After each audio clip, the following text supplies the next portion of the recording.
안녕하세요. 올해 40대 중반 아들 한 명을 키우고 있는 남자입니다.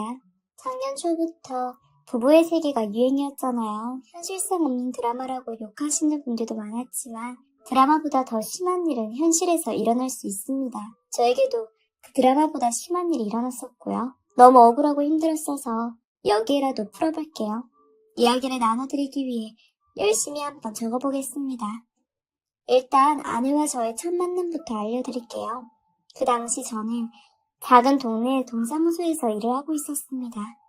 대학에 나와 취업 준비를 하던 중 과 특성상 취업을 하기 힘들 것이라고 생각을 했어요. 그래서 진로를 변경해 고급 공무원 시험을 준비했고 계획적인 일상이 잘 맞는 저는 꾸준히 공부해 1년 만에 손쉽게 합격을 했죠. 그래서 29살부터 동네 동사무소에 일을 하게 됐고 전 횟수로 2년차 정도 되는 상황이었습니다. 동사무소에는 정말 다양한 사람이 오는데요. 가족관계 증명서처럼 서류를 떼러 가볍게 오시는 분들도 있고 민증을 만들러 오는 학생들부터 고가에서 도와주는 혜택을 신청하기 위해 오시는 분들도 있습니다. 제 아내는 마지막 유형이었어요. 일단 번호표를 뽑고선 제 앞에 앉았습니다. 첫인상은 깔끔하고 예쁘장하게 생긴 여성이라는 생각이 들었죠. 그러고 나서 어떤 업무를 도와드릴까요? 라고 말을 걸었는데 아내는 우울증을 하며 말을 아꼈습니다.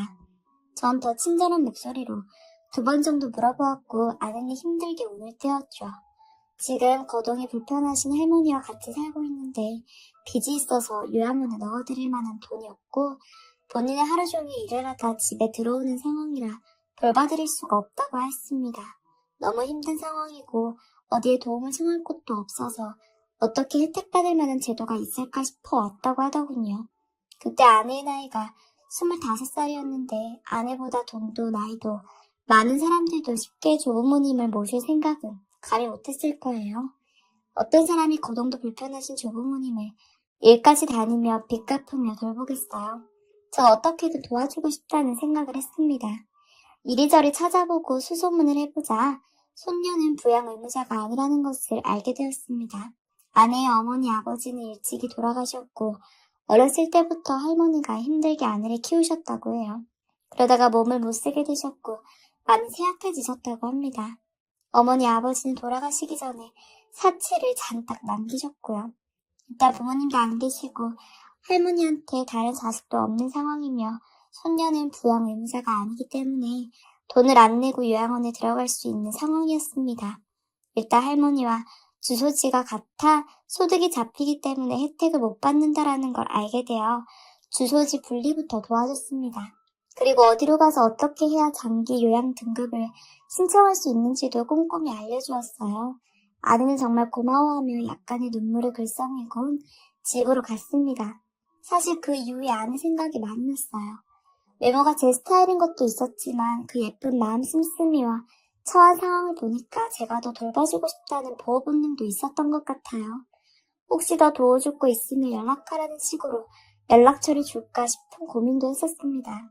그렇게 아내 생각을 종종 하며 일을 하는 나날이 반복됐죠. 혹여나 다시 동사무소를 방문할까 싶어 계속 문밖만 쳐다보기도 했습니다.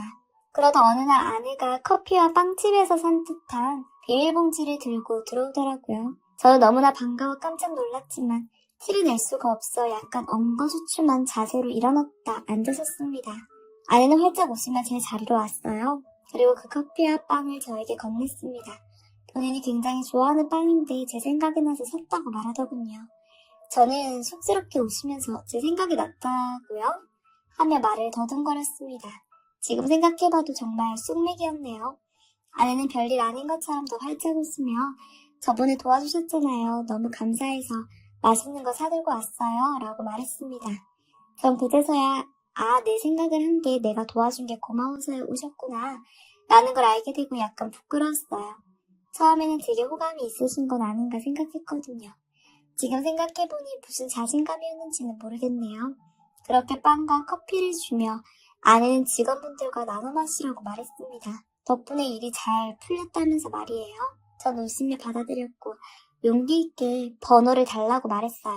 지금 말하지 못한다면 다시 못 보게 될 것 같았고 말하지 못한 거 후회할 것만 같았거든요. 이것저것 핑계댈까 하다가 그냥 담백하고 솔직하게 말하는 것이 더 낫다고 생각하여 나가려고 하는 아내를 붙잡고 말했습니다.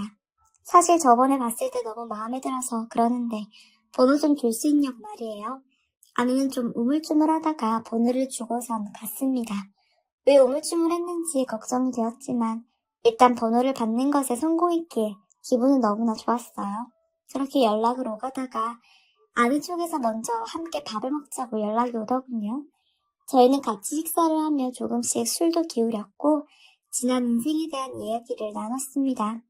저는 사실 평범한 가정에서 사랑받고 커서 대학도 무난하게 들어가고 평범한 직장을 다녔어요. 그런데 반대로 아내는 어린 나이에도 고생을 많이 했더라고요. 20살이 되자마자 돈을 벌기 위해 이 일 저 일 다 해보았고 지금은 어떤 회사에서 작게 계약직으로 일하고 밤에는 식당일 같은 걸 한다고 말했습니다. 그리고는 자기가 번호를 주는 걸 망설여한 이유도 말했더라고요. 본인은 돈도 없고 아직 빚도 많아 연애를 할 여유가 없는데 그런 점이 걱정돼서 그런 것이지 제가 마음에 안 들어서 그런 게 아니라고 하더군요. 전 그렇게 솔직한 아내의 모습도 마음에 들었습니다. 그리고 아내의 힘든 상황을 듣고 불쌍하거나 동정이 아닌 제가 저 사람의 곁에서 힘이 돼주고 싶다는 생각이 들었어요. 그래서 저도 솔직하게 말했죠. 제가 많이 도와주고 싶고 여유가 안 되면 기다려주겠다. 아내는 정말 많이 기뻐했고 저희는 몇 번의 만남을 가진 후에 교제를 하게 되었답니다. 아내는 착실하게 자기 일을 해내는 사람이었기에 할머니에 대한 부담과 돈 걱정이 덜어지자 쉽게 빚을 갚아갔어요. 그래서 제 도움 없이도 그 많은 빚을 혼자서 다 갚았답니다.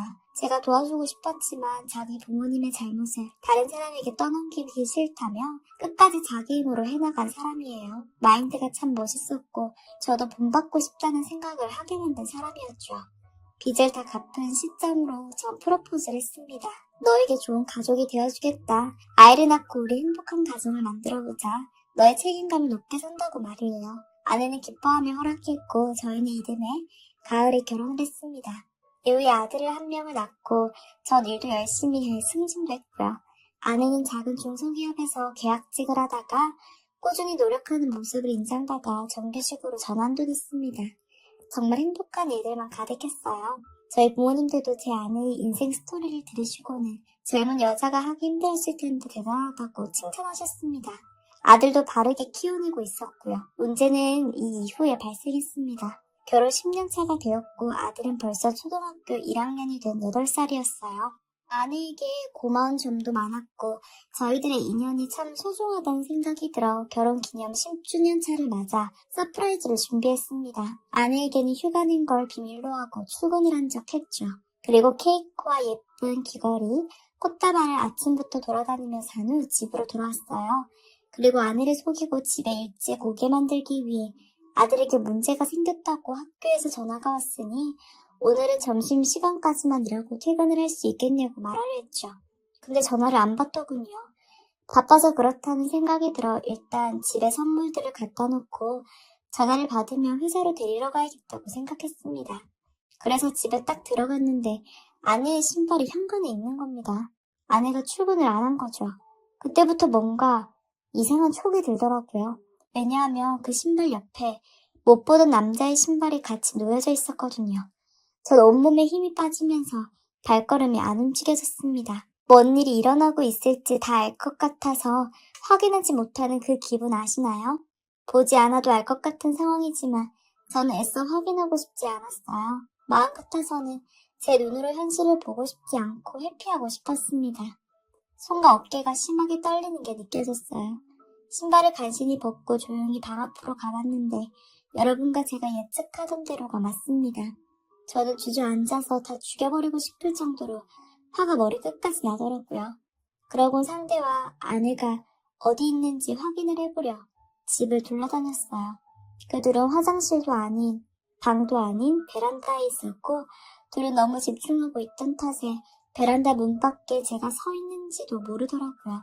전 너무 화가 나 야구방망이를 가져와 베란다로 나가는 유리 창문을 깨버렸어요. 미친 듯이 놀라더군요. 아내는 바로 무릎을 꿇으며 싹싹 빌었어요. 잘못했다고요. 전 카메라를 꺼내 모든 증거자료를 사진으로 남겼어요. 그리고 이걸로 재산 분할부터 이혼 소송까지 다 할 거니까 마음 단단히 먹으라고 했죠. 아내 다시는 볼 생각 하지도 말라고 말이죠. 둘은 유리 조각에 난무하는 베란다에서 어떻게 움직이지도 못하고 가만히 있었어요. 정말 죽여버릴까라는 생각도 했지만 아들을 위해 그럴 생각은 간신히 참았습니다. 믿었던 사람에게 배신당하는 건 참 말로 표현할 수가 없어요. 연애 전부터 아내가 처한 상황을 알고 있었고 아내가 어떤 심성인지 누구보다 잘 알고 있었다고 생각했는데 사람이 변한 걸까요? 아니면 원래 그랬던 사람인 걸 제가 몰랐던 걸까요? 울면서 소리를 엄청 질렀어요.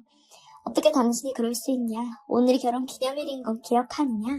그리고 아들 얼굴 생각나서라도 넌 그랬으면 안 됐다고. 우리가 같이 역경을 견뎌온 시간들의 기억이라도 났으면 이런 짓을 해서는 안 된다고 했습니다. 전 그렇게 외쳐대고는 집을 나왔습니다. 차에서 멍하니 한참을 있다가 시계를 보니 아들이 학교를 끝마쳤을 시간이더군요. 원래 아들 등하교를 제가 해주는데 아들을 데리고 그 집구석에 다시 들어가기가 싫었습니다. 그리고 제가 창문을 깨서 집안꼴도 날릴 거고요. 아들 학교가 끝날 때쯤 아이를 데리러 가서 오늘 하루는 할머니 댁에서 자라고 말했습니다. 아들 녀석은 자기 땡깡 할머니 할아버지가 다 받아줄 거고 예쁨 받을 거 아니까 흔쾌히 가겠다고 하더군요. 전 부모님께 전화해 아들을 하루만 봐달라고 말했습니다. 어머님은 걱정되셨는지 왜냐고 물으셨지만 섣부르게 말하면 안 될 것 같아서 대충 핑계를 댔습니다.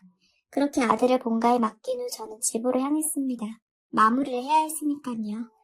집으로 가니 베란다 창문이 깨진 건 다 치워져 있고 새 창문으로 다 고쳐져 있더라고요. 수리기사를 부른 모양이었어요. 그리고 거실 식탁에는 아내가 조용히 앉아 있었습니다. 전 화나는 마음을 억지로 가라앉히고 아내 옆에 앉았습니다. 아내는 제가 앉자마자 바로 일어서서 무릎을 꿇더군요. 그리고 싹싹 빌며 미안하다며 울기 시작했습니다. 전 그런 사과와 변명이 다 듣기 싫었어요. 어쨌든 저를 배신한 것이었고 저를 포함한 저희 가족들, 아들까지 모두 배신한 거였으니까요.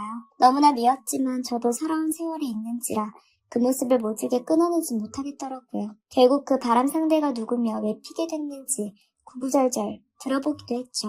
아내는 덜덜 손을 떨면서 천천히 말하기 시작했습니다. 바람의 상대는 같은 회사 이사님이시고 처음엔 이렇게까지 깊은 사이로 발전하려고 그런 게 아니었대요. 결혼 전에는 이 회사에서 계약직이기도 했고 빚도 많은 상태였다는 걸 계속 강조하며 운을 떼기 시작했습니다.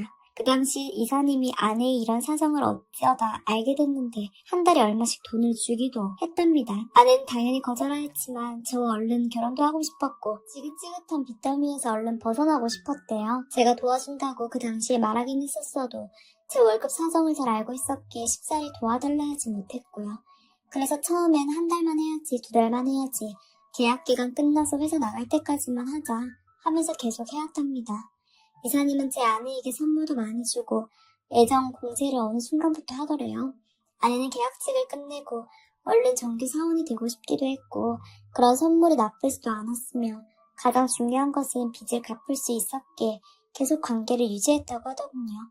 이사님도 유부남이었고 아내도 저와 결혼이 하고 싶었기에 서로 결혼한 가정은 터치하지 않았고요. 그렇게 계속 관계를 유지하며 빚을 다 갚아나갔고 저와 결혼까지 한 거였답니다. 그래서 전 물었죠. 빚을 다 갚았으면 양심상 그 관계를 그만했어야지 왜 계속 유지했냐고 말이에요.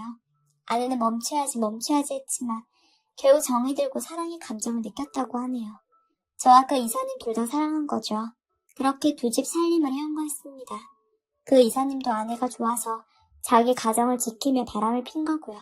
저는 기가 막혀서 말도 나오지 않았습니다. 오늘도 결혼기념일인 건 알았지만 이사님이 자기랑 회사 가지 말고 스릴 즐겨보자 하길래 집으로 초대한 거래요. 정말 아내를 때리려는 걸 간신히 참았습니다.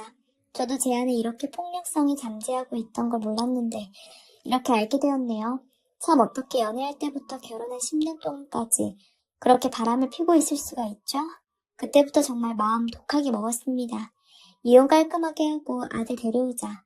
그리고 그 이사인가 뭔가 하는 사람 집도 다 망가뜨려야겠다고 말이죠.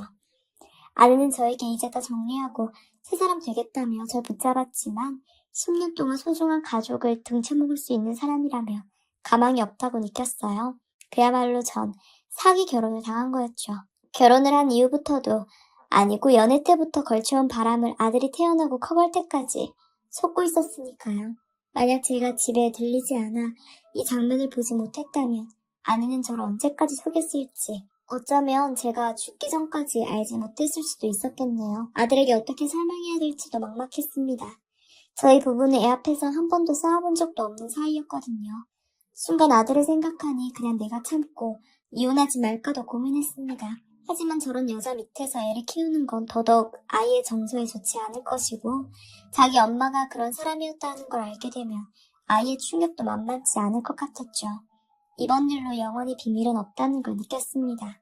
일단 아내에게 그 이사의 집 주소를 알려달라고 했죠. 아내는 그러지 말라며 말했지만 지금 이 상황에서도 그 자식 편드는 거냐며 화를 못 참고 화분에 던져버렸습니다. 아내는 본인이 잘못했다는 엄청난 죄의식이 있었기에 이사의 집 주소를 줬고 전 바로 그 집으로 쫓아갔어요. 갔더니 되게 좋은 고급 아파트더군요. 가진 게 많다고 돈으로 사람 떼어내서 남의 가정을 패턴닌 그 자식이 너무나 싫었습니다. 정말 죽이고 싶었어요. 하지만 꼭 참고 일단 집 주소로 올라갔습니다. 그리고 배를 눌렀어요. 어떤 여자가 누구냐고 인터폰으로 말했습니다.